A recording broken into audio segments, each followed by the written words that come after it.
জানি না আগামীকাল কোনো পেপারে লিখবে কিনা, হয়তো গণশক্তি পেপারে হয়তো লিখতে পারে। আর সেটা লেখা মানেই পার্শ্ব শিক্ষকদের ক্ষতি ছাড়া খুব ভালো হবে এটা আমি বিশ্বাস করি না। কারণ কয়েকদিন আগেই আমরা যে আলোচনা করছিলাম মাননীয় মুখ্যমন্ত্রীর ওএসডির সাথে, সেখানে মুখ্যমন্ত্রীর সঙ্গে ওএসডির যে কথা হয়েছে, সেখানে তিনি পরিষ্কার আমাদেরকে সেই বাম আমলের পাপ যে তকমা, সে তকমাই তিনি আবারও তুলে ধরেছেন এবং সিপিএমের লোক বলেই তিনি আবারও চালিয়েছেন।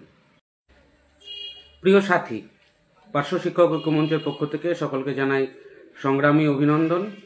আপনারা সকলেই জানেন আজকে বেশ কয়েকটা সংগঠনের আহ্বানে পার্শ্ব শিক্ষকদের একটা কর্মসূচি চলছে। সেই কর্মসূচিতে আমি নিজেও নীরব সমর্থন জানিয়েছি এবং আমার যে সাথীরা রয়েছেন আমরা তাদেরকেও এই সমর্থনের জন্য বলেছি। যদিও অফিসিয়ালি আমাদের কাছে কোনো বার্তা আসেনি, আমাদের কাছে কেউ এই বিষয় নিয়ে কোনো কথা বলেননি বা আমাদেরকে এক প্রকার কোনো জানানো হয়নি। কিন্তু আমরা দেখলাম বেশ কয়েকটা জেলায় এই কর্মসূচি পালিত হচ্ছে। বেশ কিছু স্কুলের শিক্ষক শিক্ষিকারা তারা এই কর্মসূচিতে সামিল হয়েছে। কিন্তু আরও যেটা দেখলাম সেটা বিরাট অংশের পার্শ্ব শিক্ষকরা কিন্তু এই কর্মসূচিতে যোগদান করেননি। বেশ কয়েকটা জেলায় এই ডেপুটেশন হচ্ছেও না। এটা একটা খুব খারাপ লক্ষণ। এটা না হয় বাঞ্ছিত ছিল, কিন্তু নেতৃত্বের দুর্বলতার কারণেই এই অসম্ভব কাজটাকে সম্ভব করতে পারেননি তারা।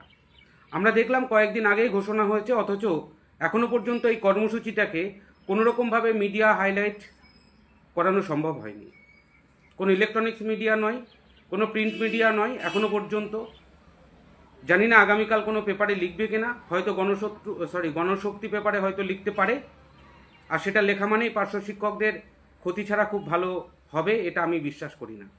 কারণ কয়েকদিন আগেই আমরা যে আলোচনা করছিলাম মাননীয় মুখ্যমন্ত্রীর ওএসডির সাথে, সেখানে মুখ্যমন্ত্রীর সঙ্গে ওএসডির যে কথা হয়েছে, সেখানে তিনি পরিষ্কার আমাদেরকে সেই বাম আমলের পাপ যে তকমা, সে তকমাই তিনি আবারও তুলে ধরেছেন এবং সিপিএমের লোক বলেই তিনি আবারও চালিয়েছেন। তো সেখানে দাঁড়িয়ে যদি ওই একটিমাত্র পেপারে লেখা হয়, সেটা কিন্তু পার্শ্ব শিক্ষকদের জন্য অত্যন্ত ক্ষতিকারক হবে। আমরা বারবার প্রত্যেকটা সংগঠন যে কর্মসূচিগুলো নেয় পার্শ্ব শিক্ষক স্বার্থে, সেগুলোর পাশে আমরা থাকি। কিন্তু থেকে আমরা যেটা দেখেছি সেটা হচ্ছে সেই আন্দোলনগুলো, সেই কর্মসূচিগুলো, সেই প্রতিবাদগুলো সবই বিফলে যায়। কেমনভাবে বিফলে যায়? শুধু বেতন বৃদ্ধি হলে সফল হয় এটা নয়।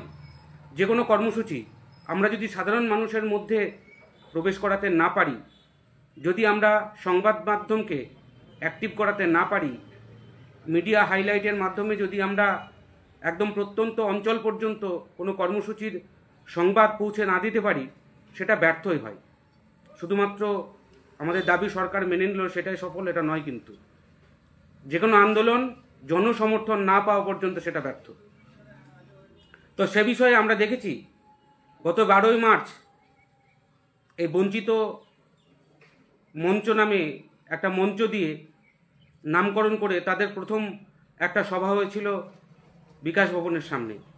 সেখানেও আমাদেরকে কোনোভাবে আহ্বান করা হয়নি, তবুও আমরা গিয়েছিলাম এবং সেখানে গিয়ে আমরা দর্শক আসনে বসেছিলাম।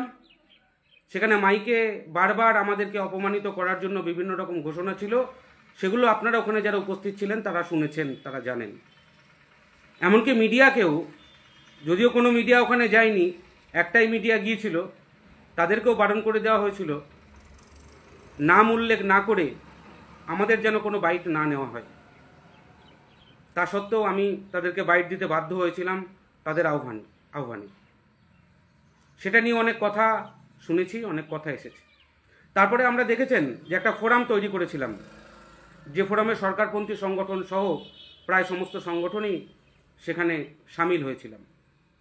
কিন্তু কোনো একটা রাজনৈতিক দলের বিশেষ কর্মসূচিকে কেন্দ্র করে আমরা কিন্তু সেই জয়েন্ট ফোরামটাকে ধ্বংস করেছি। জয়েন্ট ফোরামের যে মূল নেতা ছিলেন সরকারপন্থী সংগঠনের রমিউল ইসলাম সাহেব কিন্তু বলেছিলেন যে সরকার যদি তার দাবি না পূরণ করে তাহলে তিনি পদত্যাগ করবেন এবং তিনি রাস্তায় নামবেন। আমরা একটুখানি হুটোপাটা করার কারণে একটু তাড়াহুড়ো করার কারণে আমরা কিন্তু সেই সুযোগটাকে হাতছাড়া